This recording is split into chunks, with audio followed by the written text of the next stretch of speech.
aku Nawa dan gue Basil. Nah, di sini kita mau bahas tentang sosial lagi nih teman-teman. Ya, betul. Nah, ya kan? Ya. Nah, dan kira-kira tahu gak sih bintang tamu kita tuh siapa?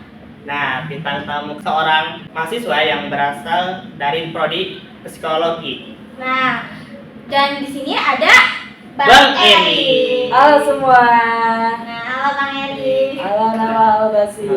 Nah, oke. Sebelumnya aku mau nanya dulu nih ya, kabar Bang Eri gimana nih hari ini? Alhamdulillah hari ini baik. Baru aja selesai ada kegiatan gitu di kampus, masih pakai beda Iya. kampusnya, beda Oke. kegiatan.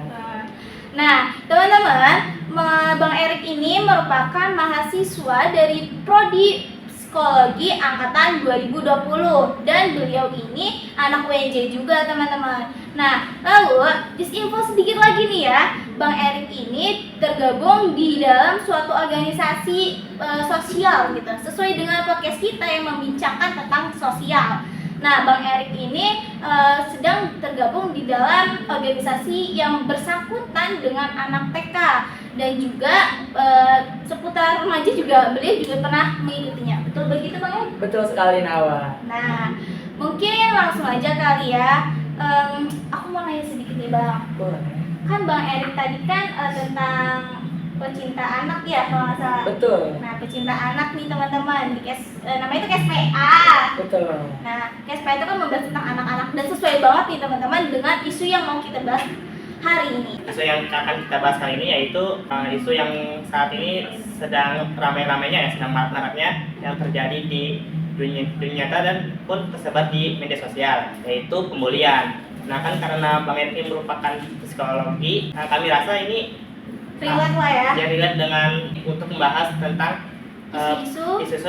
perundungan ini. Nah, aku mau nanya sedikit ya Bang Erik. Bang Erik kan udah angkatan 20, terus Bang Erik juga udah bergabung sama kegiatan yang sekiranya itu berbau sosial gitu.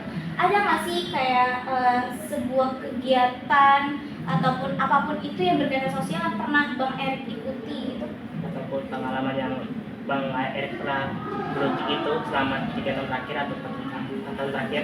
Oke, udah boleh dijawab? Boleh. Oke, karena tadi aku barusan ada kegiatan nih, bener kata Kak Nawa, aku itu bergabung di salah satu ormawa UI tingkat universitas yang bergerak di bidang sosial masyarakat gitu. Kalau tadi pengalaman Kak Nawa nanya pengalaman aku itu pernah nggak sih berkecimpung langsung ke anak-anak?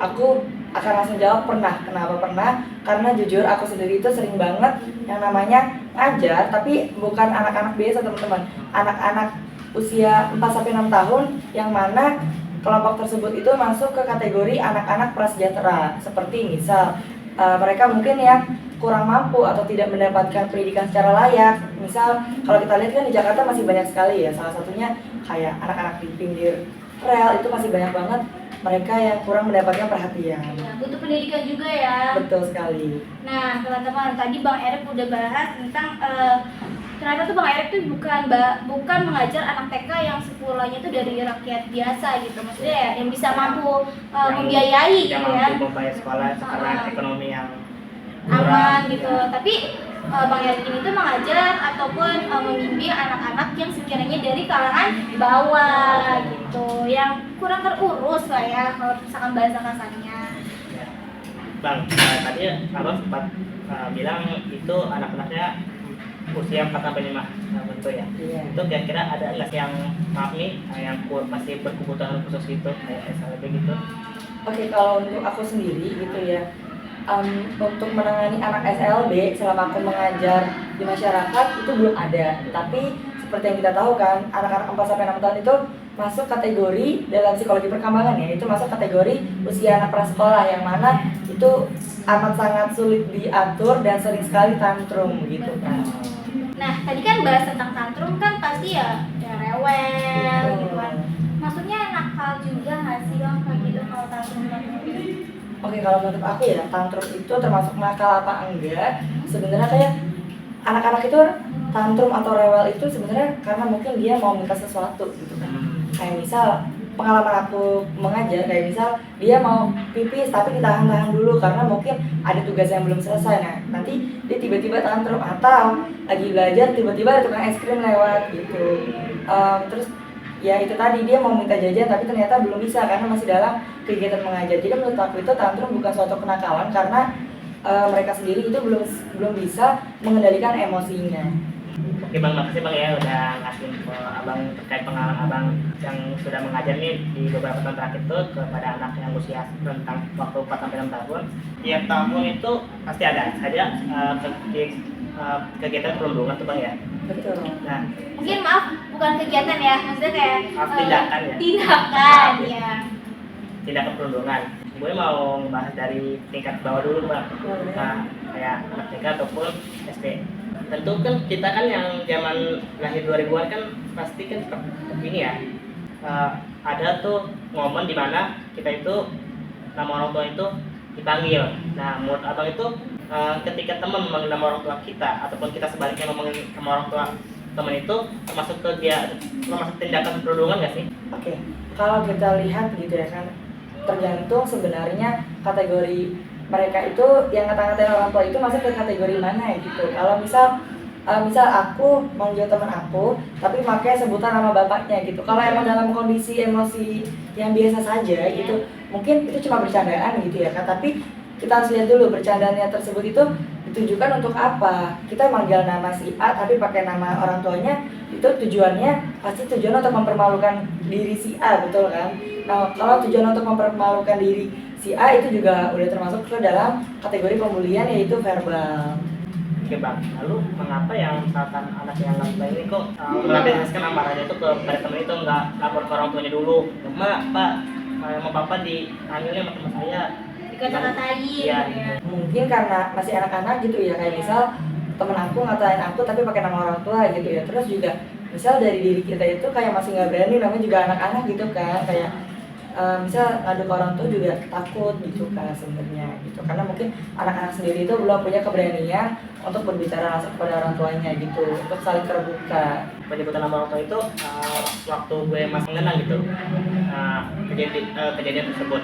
Misalkan nih nama orang tuanya itu langsung marah-marahan gitu sampai main fisik itu kayak ya ditabok pada belakang atau gimana. Makanya tadi aku bilang kan walaupun ibarat bercandaan doang, tapi sebenarnya itu juga termasuk ke dalam bullying yang mana dalam kategori verbal gitu kan, atau komunikasi. Jadi sebenarnya yang tadi kamu bilang itu merupakan salah satu cikal bakal terjadinya pembulian juga gitu, karena awalnya itu cuman ngatain nama-nama orang tua gitu kan, terus juga nanti bisa berlanjut ke dari contoh kamu adanya kekerasan secara fisik. Nah kan kekerasan secara fisik juga merupakan tindakan bullying gitu, itu juga bakal menjadi tindakan bullying juga. Lalu gue pengen nanya lagi Bang, kan mempunyai barang-barang merupakan suatu idaman bagi kita semua ya.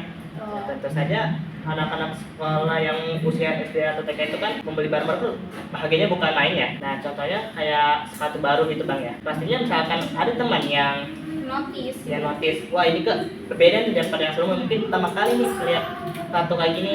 Nah terus dia bilang kenalan dong. Nah itu pasti kan kenalan maksudnya kan kayak ngintip-ngintip tuh. Abang pernah nggak kayak gitu? Kalau aku sendiri Ataupun ngelihat teman?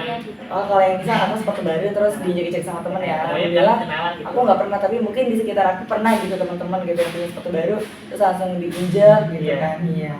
Itu merupakan suatu tindakan perundungan nggak sih Bang? Kalau menurut aku itu perundungan apa enggak, balik lagi sebenarnya ke konteks mereka usia berapa dan itu masuk ke tingkatan apa gitu kan. Kalau misal cuman itu kan sengaja jatuhnya ya, jatuhnya sengaja dengan tujuan agar sepatu barunya itu kotor gitu, walaupun itu sekiranya bercanda juga itu sebenarnya termasuk tindakan bullying yang harusnya dihindari gitu. Jadi kalau teman-teman kita punya sepatu baru ataupun apapun itu ya seharusnya yang diinjek-injek gitu, tapi karena mungkin mereka anak-anak gitu kan belum bisa mengendalikan emosinya secara utuh, jadi ya mungkin mereka menganggap itu sebagai bercandaan. Yang saya notice ini Bang ya, kan kita nggak tahu nih kan ekonomi setiap siswa itu kan beda-beda tuh. Kita nggak tahu nih yang sepatu baru itu kan mungkin udah merupakan hasil tabungan bertahun-tahun dari orang tuanya tuh. Apakah si anak SD atau TK-nya itu nggak memikirkan hal-hal ekonominya agak ke bawah gitu? Oke, sebenarnya balik lagi ya, kayak misal si A ini punya sepatu baru, terus yang lainnya kayak si A itu harus memperhatikan keadaan ekonomi di sekitarnya begitu. Iya. Kalau menurut aku itu sebenarnya nggak harus dipikirin sama anak-anak TK atau anak-anak SD gitu. Kenapa? Karena toh aku sendiri, aku selalu dibelikan sepatu sama orang tua aku waktu masih TK SD itu setiap semester. Jadi semester ganti langsung dibeli sepatu, dan menurut aku itu udah hal biasa gitu. Kenapa aku harus memikirkan perasaan orang lain gitu? Jadi mungkin kalau menurut aku itu nggak perlu terlalu dipikirkan gitu ya, karena masih anak-anak, dan toh anak-anak juga maksudnya pengeluarannya juga masih dari orang tua begitu. Baiklah. Kalau ada yang mau ditanyain ke Bang Erik terkait bulan ini? Yang... Ada dong pasti. Kan tadi ya benar. Bang Basri udah jelasin ya teman-teman, kalau misalkan tadi tuh beliau Bang Basri ini membahas tentang sekolah anak TK dan juga SD dalam lingkup itu, ya kan. Nah, yang tapi beda nih Bang, yang aku tangkep ya, yang aku lihat, yang aku kayak pernah kayak melihat di sekeliling juga gitu. Kalau misalnya pembulian itu tuh banyak terjadi atau sering terjadi beberapa kali aku melihat di lingkungan SMP, ya kan? Dan menurut aku tuh lebih banyak yang melakukan di SMP gitu. Kenapa? Kayak aku tahu itu tuh di masa remaja gitu. Tapi kenapa harus masa SMP gitu yang sering banyak terjadi pembulian gitu kan? Kenapa juga? Apakah Bang Erik punya opini tersendiri? Oke, baik, izinkan aku mengutarakan opini aku ya. Jadi kalau tadi aku bilang di masa-masa SD itu mungkin anak-anak itu seutuhnya belum memahami emosi mereka seutuhnya, tapi pada masa saat SMP itu mereka masuk ke dalam tahap perkembangan remaja awal, yang mana mereka itu masih mau mencari jati diri dan haus akan validasi gitu. Karena kita semua ini pasti pernah merasakan zaman SMP ya, yang masa-masa ya ibaratnya masa SMP itu masa remaja awal, masa pubertas. Jadi kenapa dilakukan tindakan bullying? Mungkin salah satunya tadi butuh jati diri gitu. Kayak misal aku nih mau terlihat keren di mata orang-orang lain, tapi caranya dia itu salah gitu. Caranya dia dengan membuli orang lain atau teman yang lain. Butuh validasi, sama mereka butuh validasi dari teman-teman sekitarnya, maka dari itu dia membuli orang, tapi itu tindakannya salah. Begitu sih Kanala. Iya sih benar, kalau misalkan masa remaja itu kan kayak masih ya udahlah ya, namanya juga permainan, maksudnya masih peralihan dari SD ke SMP gitu kan. Jadi masa pubertas juga, apalagi salah satu ciri pubertas juga emosinya juga masih kayak kebentuk gitu istilahnya kan. Itu juga berkaitan banget nih teman-teman untuk masalah remaja gitu kan. Nah, ngomong-ngomong masalah remaja, pubertas, pasti ada salah satu ciri-ciri pubertas yang sekiranya itu ya sebagian orang mengalami gitu. Tahu sih teman-teman itu apa? Yaitu cinta monyet. Ada sini pernah merasakan nggak tuh? Aduh, kalau ada sendiri, ya hanya aku yang tahu ya. Nah, untuk cinta monyet ya teman-teman, biasanya tuh orang-orang tuh nyebutnya cinta monyet lah ya.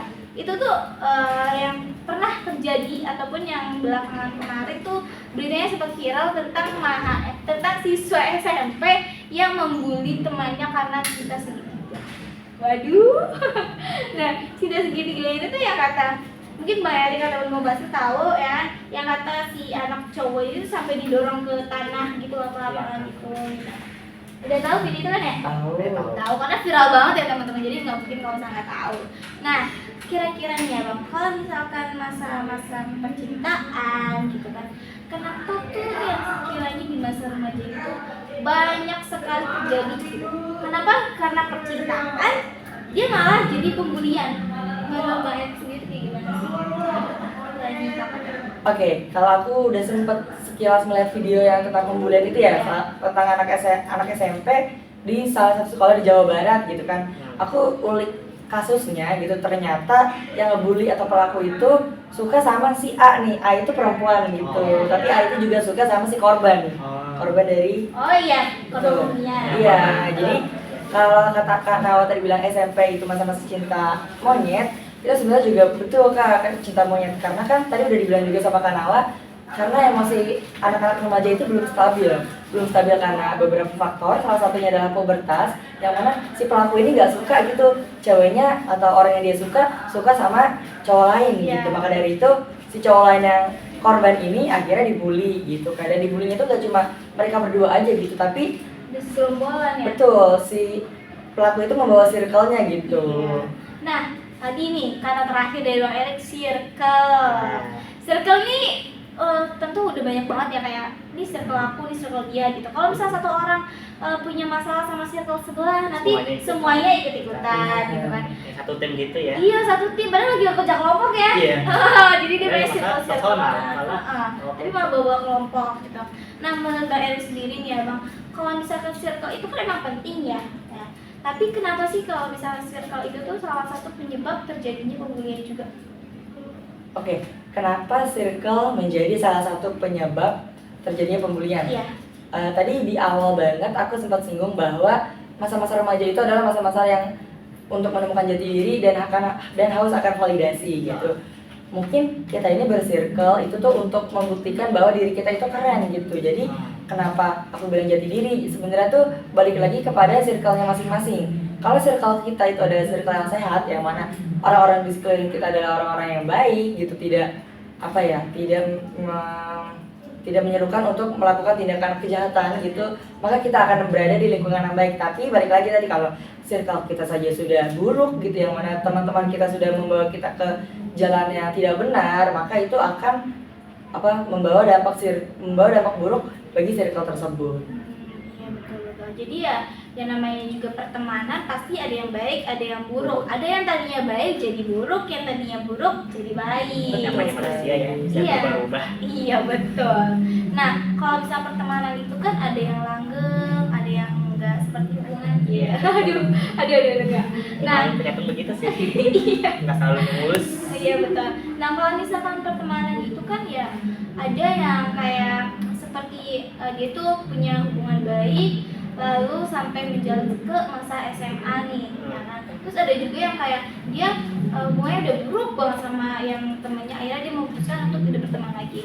Untuk melanjutkan ya Bang ke sesinya SMA gitu ya, kayak untuk menurut aku sendiri ya, yang aku lihat dari pengalaman aku juga, kalau misalkan saya zamannya SMA nih ya teman-teman, mungkin teman-teman yang lain juga merasakan circle terkuat itu di SMA gitu, karena menurut aku tuh kayak dia tuh udah pemikirannya sudah semakin matang walaupun belum matang banget gitu kan.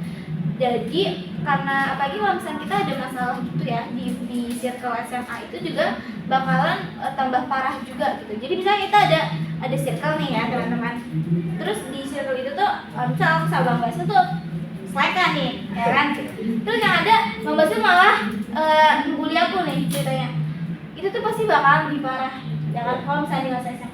Kenapa sih kira-kira nih menurut pandangan Bang Eri sendiri, kalau misalnya pembulian di masa SMA itu tuh lebih menonjol tuh di bagian mana ya sih? Entah itu ucapan. Oke, mungkin kalau menurut aku ya, pembulian yang terjadi di SMA gitu, kenapa bisa lebih kuat gitu ya? Iya, Itu kejam gitu ya. ada di faktor apa gitu? Iya. Sebenarnya kalau tadi aku tuh ngelihat case yang SMP, yang Iya. aku sedikit mundur gitu, case yang SMP yang mana yang jadi korban bullying itu dilempar, ditendang, ditabuk Iya. segala macam, itu kan merupakan tindak kejahatan juga ya. Betul. Tapi mungkin selama aku SMA ya, aku based on pengalaman aku aja gitu. Selama SMA apa yang terburuk dalam bullying itu mungkin hanyalah ucapan perkataan gitu kan. Kenapa Iya. ucapan dan perkataan? Karena masa SMA itu merupakan masa-masa remaja juga, tapi bedanya itu remaja akhir teman-teman, yang mana sudah siap untuk menuju tahapan dewasa, yang berarti fungsi emosi mereka itu sudah matang seutuhnya gitu. Jadi mungkin teman-teman yang SMA tuh berpikir, oh iya kalau kita pakai kekerasan fisik ini akan mengakibatkan dampak negatif yang cukup parah gitu. Mungkin mereka mengganti kekerasan fisik tersebut dengan kekerasan verbal gitu. Maka dari itu kadang kekerasan verbal atau bullying yang terjadi di SMA itu lebih keras gitu dibanding di tahap-tahap sebelumnya gitu. Iya, karena kan yang tadi dibilang karena verbal, ucapan itu lebih mengena banget sih Bang di hati. Betul. Ya kan. Jadi kayak orang ngomong mungkin untuk sebagian orang yang sekiranya nggak pernah ditoksikin gitu ya, Iya. terus dia mendadak ditoksikin gitu, dia langsung kayak aduh ini saya sebenarnya kena bully gitu. Padahal walaupun sebenarnya sebagian orang menganggapnya itu biasa aja teman-teman ya. Nah kalau misalkan yang tadi dibilang kalau misal di SMA itu tuh lebih ke arah ucapan, dan kira-kira ada nggak sih Bang kayak seperti dampaknya gitu ya, dampak yang diberikan dari ucapan itu sehingga si korban bullying ini tuh kayak aduh udah deh nggak kuat gitu.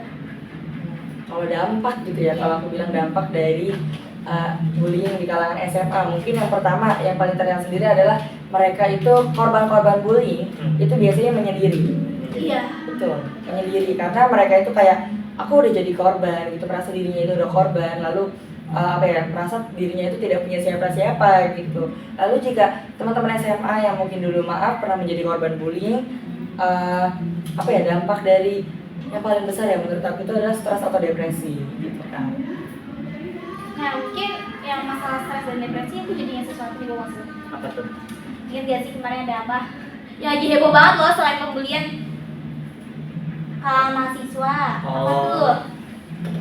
Yang terkait Terkait bunuh diri. Iya. Nah tadi nih ya, untuk berkaitan dengan bunuh diri itu udah serem banget ya. Kayak udah nggak ada jalan lain kayaknya ya. Ibarat kata tuh udah buntu gitu ya. Jadinya tuh dia ngambil bunuh diri. Tapi sebelum ke bunuh diri kan pasti ada kayak tahapannya lah ya ibarat kata, karena dia udah nggak kuat untuk membendung itu semua, akhirnya dia bunuh diri. Dan menurut Bang Erik yang tadi Bang Erik kebetulan sebutin tentang depresi nih. Depresi kan zamannya SMA, ke kuliah itu kayaknya banyak banget ya, kita mulai dari pertemanan lagi-lagi dan juga tugas. Nah, kira-kira ada nggak sih Bang kayak dampak dari depresi itu ataupun penyebab pemicu terjadinya depresi itu apa? Oke, kalau tadi penyebab dari apa itu depresi gitu ya, mungkin teman-teman SMA tingkat akhir gitu ya, udah mau lulus mungkin udah merasakan apa itu yang namanya pressure atau tekanan gitu, yang mana mungkin tekanan dari orang tua atau lingkungan sekitar, yang mana si kamu itu harus masuk universitas A, B, C gitu, yang mana tuntutan itu menjadi tuntutan si individu tersebut gitu. Mungkin kalau untuk kita semua yang bisa yang bisa melalui is oke gitu, tapi ada beberapa individu juga yang ternyata tidak bisa melakukan atau melanjuti itu semua gitu kan, kayak nggak bisa memenuhi semua tuntutan tersebut, yang mana akhirnya mereka depresi, lalu amit-amit jarum bayi hingga bunuh diri gitu. Karena jika asal muasal dari bunuh diri sendiri itu sendiri adalah stres dan depresi. Mungkin salah satu pemicu mahasiswa itu bunuh diri itu sebenarnya apa itu faktor yang membuat mahasiswa bunuh diri itu, apakah dosennya memberi tugas banyak atau individu yang selalu yang melantarkan tugas-tugas? Kalau aku bilang tuntutan penyebab dari mahasiswa itu bunuh diri itu apa? Itu banyak banget teman-teman. Kita nggak bisa mengetahui si A ini bunuh diri pas jadi mahasiswa ini karena apa gitu kan. Banyak, karena pada saat kita menjadi mahasiswa itu banyak sekali tuntutannya, baik itu tuntutan dari orang tua, tuntutan akademik ya kan, tuntutan penelitian mungkin, ataupun tuntutan dari teman-teman circle gitu kan. Jadi mungkin itu sih kan penyebab itu amat sangat banyak gitu, dan dipengaruhi oleh tekanan-tekanan yang lain gitu. Kalau misalkan yang tadi karena tekanan ya, berarti kan itu ke arah batin, terus ke arah mental, otak kita juga kena, ya nggak sih? Masih nggak ngerasain itu kan? Aman kan? Alhamdulillah, insyaallah. Bang Erik aman kan? Alhamdulillah, insyaallah. Udah kepikiran. Aman kan? Aman. Aman. Harus aman sampai akhir. Betul. Nah, kalau tadi misalnya mental, dan lagi-lagi mental itu kan benar-benar kayak kegores dikit, aduh sampai bunuh hati gitu ya. Dan ada nggak sih kayak pencegahan kali ya? Pencegahan gimana supaya kita tuh nggak kena bully, ataupun kalau misalnya kita tuh nemuin orang yang ngebully gitu di lingkungan maksudnya kayak lingkungan perkuliahan yang sehingga tuh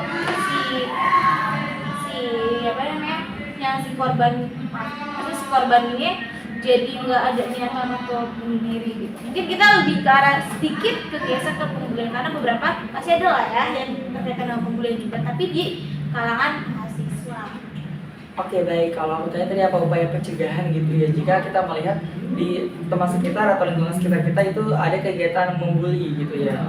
Menurut aku sendiri, kalau dari kita ya, setiap individu itu harus lebih aware lagi terhadap lingkungan sekitar gitu, karena mungkin ada beberapa orang yang menjadi korban itu dapat bercerita ke orang lain gitu, maksudnya teman sebayanya. Tapi teman-teman, ada juga korban dari bullying sendiri yang tidak bisa menceritakan itu kepada siapapun gitu, jadi dia pendam sendiri. Teman-teman percayalah, yang teman-teman yang memendam semuanya sendiri itu pasti terlihat dari ekspresi sehari-harinya. Jadi kalau misalnya emang dia tadinya tuh individu yang ceria, tapi tiba-tiba pendiam aja gitu kan, dan pendiamnya itu bukan sehari dua hari, tapi dalam jangka waktu yang lama, kita harus lihat dulu nih teman-teman, ini si individu tersebut ini kenapa gitu, kita ajak ngobrol gitu, karena siapa tahu aja dia menjadi korban pembulian tapi bukan di lingkungan kuliah, bisa aja di lingkungan sosial yang lain gitu kan. Jadi perlu sering-sering diajak ngobrol dan lebih aware lagi kepada teman-teman yang ada di sekitar kita.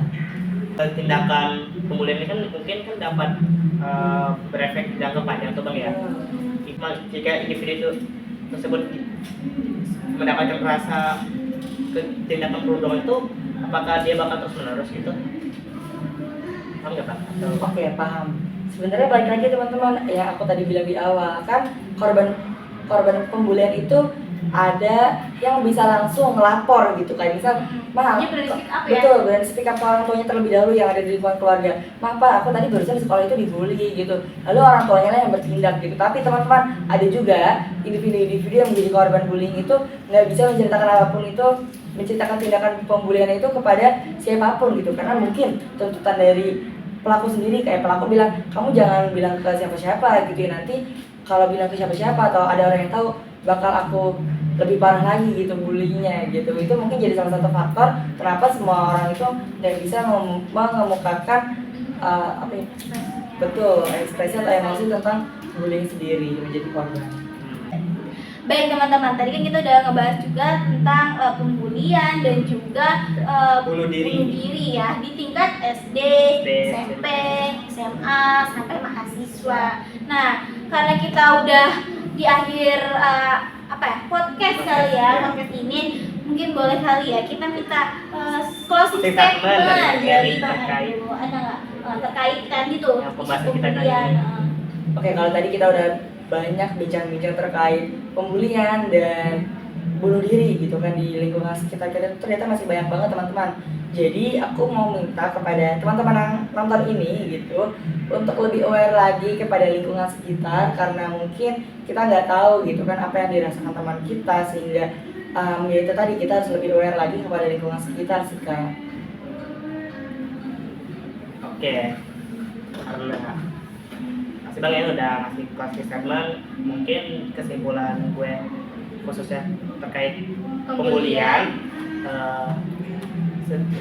kita tahu pembulian ini kan merupakan suatu tindakan yang nggak terpuji ya. Betul. Dan nggak kepengen setiap individu itu merasakan hal itu.